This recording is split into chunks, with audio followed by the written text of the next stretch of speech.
세상에 나쁜 선수는 없다. 오늘은 하베르츠가 이번 시즌 아스날이 영입이 돼서 사실 초반에는 굉장히 안 좋았었는데 아르테타 감독이 계속 꾸준히 믿음을 주면서 이제 마지막 후반부에는 너무나 좋은 활약을 펼쳤죠. 그러다 보니까 하베르츠의 영입이 결과적으로는 성공적인 영입이 되는 것처럼 보이는데, 이 하베르츠가 왜 초반엔 안 좋았고 그리고 후반기에는 좋았고, 이제 아르테타 감독의 쓰임새에 따라서 이 선수의 활약도가 이렇게까지 좀 변화를 할까, 이걸 좀 살펴보려고 해요. 그러니까 장단점이 명확한 선수는 이제 사용하는 법에 따라서 좋을 때는 아주 좋고 안 좋을 때는 또 아주 안 좋고, 이 기복이 있는 거거든요. 그러니까 하베르츠가 첼시 때도 이제 어떤 게 있었냐면, 이 선수가 미드필더 치고는 볼을 그렇게 잘 다루는 편은 아닙니다. 그러다 보니까 미드필더 라인에 있을 때 B클럽의 미드필더들은 후방에서 넘어오는 볼을 받아서 압박을 받을 때 좁은 공간에서도 뭔가 볼을 소유한 다음에 탈압박을 할 수 있는,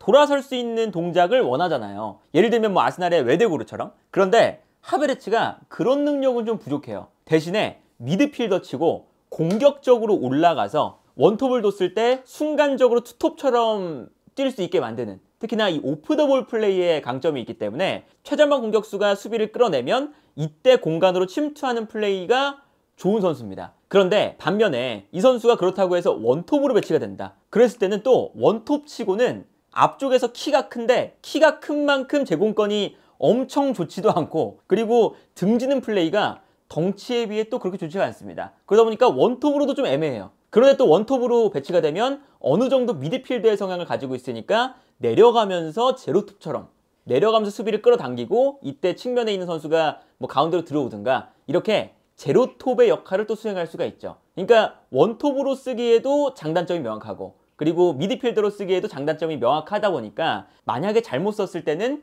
이도저도 아니게 되는 거죠. 그래서 아르테타 감독이 이번 시즌에 처음 생각했던 구상은 지난 시즌에 자카, 웨데고르, 그리고 뒤에 파티였죠. 그리고 이게 사실은 이번 시즌에 라이스로 바뀐 거잖아요. 이제 이 라이스로 바뀔 때 가장 중요했던 건 뭐냐면, 라이스가 수비형 미드필더에 배치가 되면서 공간을 더 넓게 커버를 한다는 거였어요, 파티보다. 그리고 여기서 이게 왜 중요했냐면, 자카가 지난 시즌에 원래는 이렇게 수비 라인 앞에 파티와 자카, 수비형 미드필더로 뛰었었는데, 자카가 뒤쪽에서 약간 탈압박이 조금 안 되다 보니까 이 선수도 탈압박은 조금 안 되는데 앞쪽으로 찔러주는 패스가 워낙 좋은 선수잖아요. 킥력이 좋잖아요. 그래서 아르테타가 아예 공격형 미드필더로 올려버립니다. 그래서 오른쪽에 웨데고르, 왼쪽에 자카, 이 두 명의 선수가 연결고리가 돼주면서 마르티넬리, 사카 혹은 뭐 제주스, 이런 선수들한테 계속 패스를 뿌려주는 거예요. 그래서 오른쪽 왼쪽에 이 하프 스페이스를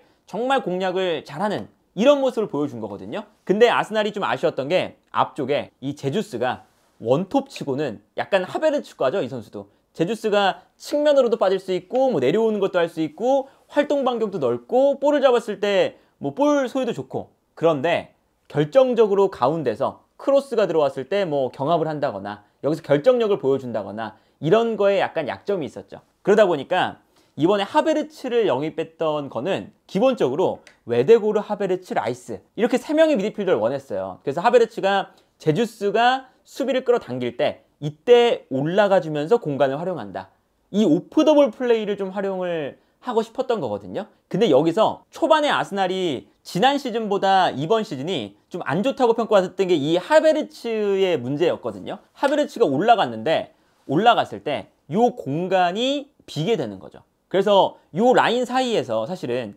진첸코가 조금 더 들어와서 공격형 미드필더처럼 플레이를 해주는, 이거를 아마 계획을 했던 것 같아요. 하베르츠가 제주스의 부족한 원톱 능력을 투톱으로 만들어주고, 그리고 진첸코가 하베르츠가 올라가면 가운데로 들어와주고, 그럼 라이스는 수비적으로 뛰어난 선수니까 파티보다 요 진첸코 자리도 커버를 해주면서 웨데고르의 뒷공간도 커버를 해주는, 이 수비적인 능력을 갖춰주면 밸런스가 잡힌다 라는 계획이었는데, 진첸코가 안쪽으로 들어오는 게 사실 지난 시즌보다 이번 시즌에 그렇게까지 효과를 못 받고 약간 부진했죠. 그리고 여기에 더해서 하베르츠가 올라갔을 때 오히려 이 공간이 비게 되니까 웨데고르 한 명에게만 너무 집중될 때가 많았어요. 그리고 하베르츠가 이렇게 내려와서 공격형 미드필더 역할도 좀 해줘야 되는데, 아까 말씀드렸던 것처럼 하베르츠는 상대 수비의 좁은 공간에서 볼을 소유하고 뭐 창의적인 패스를 찔러주는 그런 또 미드필더의 유형은 아니거든요. 오프 더 볼이 좋은 미드필더의 유형이다 보니까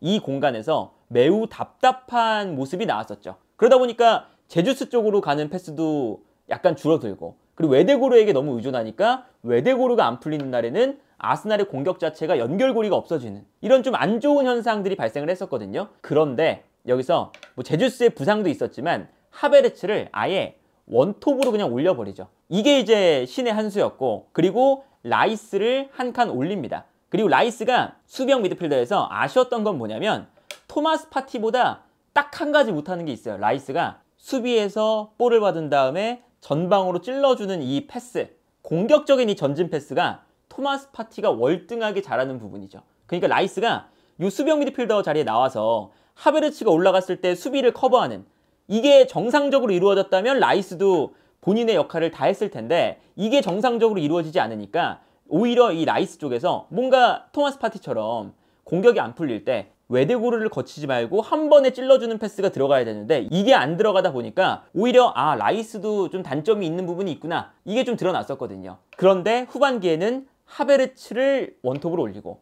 라이스를 그럼 한 칸 올리고, 그러면 수비형 미드필더 자리에 조르지뉴나 이제 후반기에는 토마스 파티가 나오기 시작했죠. 근데 이 밸런스가 매우 좋아지기 시작합니다. 그리고 그 시점부터 이 하베르츠의 장점만 활용을 하게 되는 건데 어떤 거냐면, 하베르츠가 최전방에 있지만 아까 말씀드린 것처럼 이 선수는 오프 더 볼 플레이가 좋잖아요. 그러다 보니까 이 선수가 측면으로도 빠지고 내려오기도 하고 하면서 수비를 계속 끌어당기는 플레이를 가져가요. 그러다 보니까 여기서 라이스의 또 장점, 라이스가 기본적으로 하베르츠보다 일단 외대고르와 하베르츠 두 명 선수가 나왔을 때 요 라인 사이에서 하베르츠보다 볼을 받아서 뛰어나가는 선수에게 공급하는 이 역할을 더 잘 해줬고, 그러다 보니까 공격이 더 잘 풀리기 시작했고요. 그리고 하베르츠가 수비를 끌어당겼을 때 라이스가 공격적으로 침투하는 역할을 매우 잘합니다. 이거는 뭐 웨스트햄에서도 이제 본인이 잘하던 역할이라서 라이스가 수비형 미드필더 치고 올라가서 득점하는 이런 장면들이 굉장히 많았었어요. 그래서 라이스가 오히려 하베르츠 자리에 나오니까 하베르츠보다 미드필더적인 볼 소유가 가능하고, 그리고 하베르츠만큼 공간 침투도 해주는 이런 결과가 나옵니다. 그래서 오히려 시즌 전에 하베르츠에게 원했던 역할을 라이스가 하기 시작하죠. 그래서 하베르츠의 이 제로톱 역할이 발휘가 되면서 라이스의 움직임도 살아나고요. 근데 이 라이스의 움직임이 또 좋다 보니까 수비가 라이스에게 또 쏠리면서 오히려 왼쪽에 있는 트로사르라던가 마르티넬리에게 또 공간이 생기기 시작해요. 그래서 이제 후반기에 트로사르가 득점을 굉장히 많이 했거든요. 이제 그 이유도 이런 이제 연관 관계가 있는 거죠. 하베르츠가 수비를 끌어당기고 이때 나오는 공간을 라이스가 올라가주고, 그러면 또 라이스에게 수비가 끌려가는 순간 이때 트로사르에게 넓은 공간이 생긴다. 여기서 트로사르가 결정력을 매우 뛰어나게 보여주면서 최근 들어서 트로사르가 결승골을 많이 넣잖아요. 그게 이런 연쇄적인 작용 때문에 발휘가 되기 시작합니다. 그래서 아스날의 이러한 전술적인 틀 자체가 하베르츠가 원톱으로 가면서 잘 풀리기 시작하고요. 그리고 이 하베르츠의 이 최전방에서 본인의 오프 더 볼이 매우 잘 발휘가 되기 시작해요. 그리고 상대 수비가 이렇게 밀집해 있을 때 이제 마치 하베르츠가 손흥민 선수처럼 올라가면서 수비를 뒷걸음질 치게 만들 때도 있고, 그리고 뒷걸음질 칠 때 본인이 내려와서 연계 플레이를 할 때도 있고요. 그리고 이제 이 선수가 원톱으로서 약간 애매하고 미드필더도 애매하지만 그렇다는 애매하다는 뜻은 둘 다 할 수 있다는 거거든요. 그러니까 원톱처럼 뛰다가 살짝 내려와서 미드필더처럼 연결고리가 되면서 받아준 다음에 외대고르나 라이스에게 건네주는 이러한 동작들을 하기 시작하는 거죠. 그래서 오히려 이 하베르츠의 약간 애매한 능력을 아르테타가 좀 잘 발현해서 쓰기 시작합니다. 그래서 예를 들면 이런 장면이거든요. 이제 이 장면도 보시면 하베르츠가 최전방에 있는데 상대 수비가 어쨌든 수비 라인과 미드필더 라인 사이가 촘촘하게 위치하고 있는 상황이거든요. 근데 여기서 하베르츠가 전방으로 열심히 뛰어가기 시작해요. 본인의 오프 더 볼을 살리는 거죠. 그러다 보니까 상대 수비가 하베르츠 때문에 뒷걸음질을 칩니다. 여기서는 이제 하베르츠가 뛰어갈 때 여기서 하베르츠에게 패스가 들어가지 않고 수비가 뒷걸음질 칠 때 여기서 외대고르에게도 공간이 넓게 발생하는 걸 볼 수가 있죠. 그러다 보니까 여기서 아스날이 하베르츠에게 패스를 보내줄 수도 있지만 순간적으로 외대고르에게 패스를 보내주면 외대고르가 창의성을 발휘할 수 있는 충분한 공간도 확보가 된다는 거거든요. 이 장면도 보시면 상대의 수비 라인과 미드필더 라인 사이가 좁은 상황인데 여기서 하베르츠가 일단 전방으로 뜁니다. 그러니까 상대 수비가 같이 뒤로 좀 물러나죠. 그래서 이 다음 장면을 보면 하베르츠가 올라가니까 수비가 좀 뒷걸음질 치고 있어요. 그러니까 미드필더 라인과 수비 라인 사이가 약간 벌어졌죠. 근데 여기서는 웨데고르가 이 안쪽으로 들어오지 않으니까 하베르츠가 올라가다가 다시 내려옵니다. 그래서 이 공간으로 사카가 패스를 보내줄 수가 있고요. 하베르츠가 여기서 볼을 받아주거든요. 그리고 아까 말씀드렸던 하베르츠의 약간의 애매함, 공격수도 아니고 미드필더도 아닌, 근데 동시에 이걸 역으로 생각을 해보면 공격수도 되고 공격수에 있을 때는 미드필더도 되는 다재다능함이 될 수도 있는 거거든요. 그러다 보니까 살짝 내려와서 하베르츠가 미드필더처럼 볼을 받은 다음에 올라오고 있는 동료 선수에게 볼을 내주는 장면이 나오죠. 그래서 여기서 이제 연계 플레이를 본인이 공간을 만든 다음에 해주는 걸 볼 수가 있고, 이제 올라오는 파티가 볼을 잡아서 라이스한테 볼을 건네주게 됩니다. 그리고 여기서 이제 득점 장면이 나오는데, 라이스가 볼을 잡을 때 수비가 라이스를 향해 끌려 나가니까 여기서 뛰어 들어가는 트로사르, 이 공간으로 패스가 들어가면서 트로사르가 득점이 나오는 장면이거든요. 이런 장면도 마찬가지인데, 이 장면도 보시면 하베르츠가 전방에서 공간으로 열심히 뛰어가고 있어요. 그러다 보니까 측면에서 트로사르가 볼을 잡았는데, 이때 트로사르가 찔러줄 수 있는 선수잖아요. 공격형 미드필더도 되니까. 그러다 보니까 수비가 하베르츠를 따라갈 수밖에 없습니다. 근데 그 순간 뒤에 있었던 라이스가 살짝 올라오죠. 이때 오히려 트로사르가 하베르츠가 아니라 요 라인 사이로 라이스에게 패스를 보내주게 됩니다. 이게 하베르츠가 만들어준 공간이었고, 여기서 라이스가 볼을 잡아서 하베르츠를 따라가는 수비수, 그리고 역동작에 걸리기 때문에 안쪽으로 들어오는 라이스를 놓치게 되고 이 공간으로 패스가 들어간다. 매우 명확한 이 움직임 볼 수가 있고, 여기서 라이스가 볼을 잡아서 슈팅이라던가 아니면 뭐 다시 패스를 건네줄 수도 있고 다양한 움직임을 보여줄 수가 있는 거거든요. 전체적으로 봤을 때 이 하베르츠의 미드필더 기용은 이번 시즌 초반에 실패를 했지만, 그리고 아까 말씀드렸던 이 전체적인 구조상 자카에서 하베르츠로 바뀌는 순간 이제 연결고리가 사라지게 되는, 이제 하베르츠가 연결고리 역할은 또 못하니까 오히려 아르테타 감독이 본인의 선택에 약간의 실수가 있었는데, 오히려 후반기에는 이 하베르츠의 약간 애매함을 제로톱으로 사용을 하면서 하베르츠의 장단점을 잘 활용을 하기 시작했고, 그리고 오히려 라이스가 올라오면서 연결고리 역할, 초반에 생각을 했던 하베르츠 역할을 라이스가 수행을 하게 되었다. 그래서 전체적인 구조 자체가 이 하베르츠가 제로톱을 잘 수행해 주기 때문에 아스날이 후반기에 더 상승세를 많이 탄 것도 있거든요. 물론 하베르츠가 초반부터 사실은 자리를 잘 잡았다면 아스날이 맨시티가 초반에 좀 흔들렸기 때문에 승점을 더 쌓아서 우승을 할 수도 있었겠지만, 어쨌든 이번 시즌 후반부로 가면서 아스날의 가장 큰 힘은 이 하베르츠의 제로톱이었다. 그리고 심지어 이 하베르츠가 결정력이 약간 좀 안 좋고 득점 찬스를 날리는 이런 이미지였는데, 이제 후반기로 가면 갈수록 자신감도 붙다 보니까 오프 더 볼 플레이 자체가 매우 좋아졌어요. 이제 이 장면을 보시면요, 하베르츠가 측면에서 동료 선수가 수비 라인 공간을 무너뜨렸고 여기서 크로스가 올라오는데 하베르츠가 여기서 앞쪽으로 뜁니다. 그래서 수비가 하베르츠의 움직임 때문에 앞으로 무게중심이 쏠려요. 근데 그 다음 장면에서 하베르츠가 앞으로 달려나오다가 갑자기 방향을 바꾸는 걸 볼 수가 있죠. 그러니까 이 상대 수비 입장에서는 앞으로 뛰어나오고 있기 때문에 하베르츠가 앞으로 쏠린 상황에서 하베르츠의 방향 전환을 속았습니다. 그래서 편안하게 컷백이 들어가고 여기서 하베르츠가 뒷공간으로 들어가면서 득점을 만드는 모습을 볼 수가 있었어요.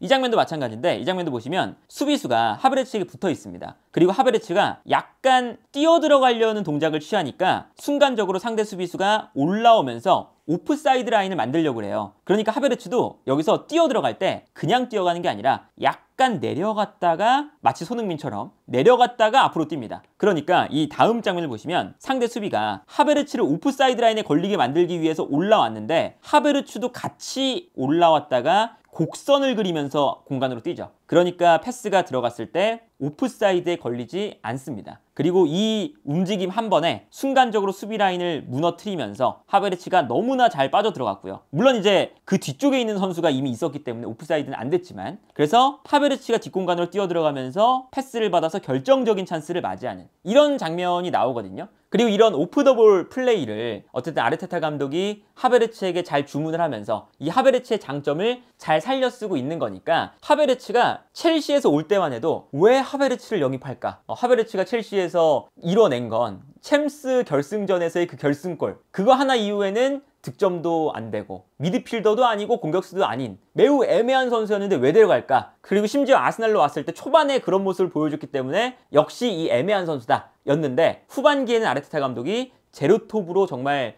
탈바꿈을 시키면서 이제 이것도 어쨌든 아르테타 감독의 전술적인 능력 그리고 선수의 장단점을 파악하는 역량 이런 것들이 매우 잘 발현된 하베르츠의 활약이 아니었나 싶네요.